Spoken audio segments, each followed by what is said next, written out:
Let's talk a bit more about the fire damage. I mean, could you give us a sort of a monetary value on that, the sort of fire damage to a lot of these crops? Sure. I know smoke damage is also another thing that really affects the wine farmers. Okay, so fire damage really is the added negative impact that gets added to drought and adds another whole a layer to the crisis that we already have.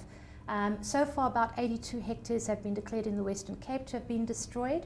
Some of them are obviously wine growing areas, some of them are fruit, and that doesn't help us in the long run because, of course, we've got added expenses relating to that.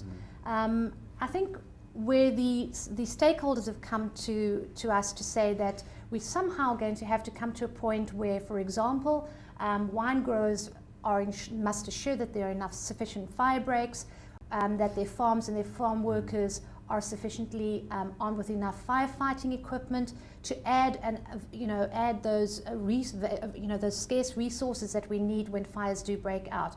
That also certain brush that has been has gone up and flared up into huge fires. Some of it has been reported hasn't been cleared in the last 10 years. And so we know that that is very important to keeping our fields clean and clear and have fire breaks installed.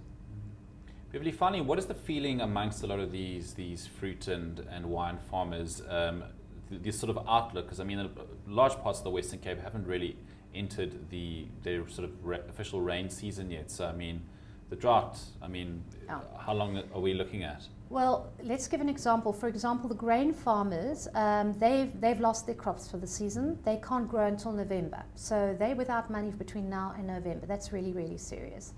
The wine growers are saying, or the vineyards are saying, we can't actually give proper numbers of how we're going to go forward because we're only harvesting around April. So the true situation of that industry is going to come out then. And then, of course, the fruit farmers are, realizing that the impact of their industry will continue depending on the fruit that they're growing and the kind of produce that they're developing. Okay. Thank you very much for your time.